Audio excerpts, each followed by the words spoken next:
Are you encountering Wi-Fi issues with Mobile Legends Bang Bang on your iPhone? Don't worry. Follow these 3 advanced guides to fix Mobile Legends not working on Wi-Fi from iOS devices. So let's get started. Solution 1. Fix your Wi-Fi connection. Make sure that your internet is working fine. Open up a browser and go to any website you wish.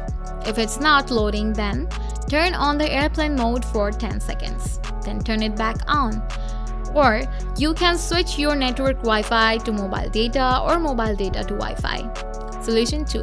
Change DNS settings. Open Settings, tap Wi-Fi, tap the eye icon of the connected Wi-Fi, turn off low data mode, scroll down, tap Configure DNS, select Manual, select the first DNS server 8.8.8.8 and the second DNS 8.8.4.4 and tap Save. Solution 3. Reset all settings. Open Settings, scroll down, tap General, scroll down, tap Transfer or Reset iPhone, tap Reset all settings. Thanks for watching.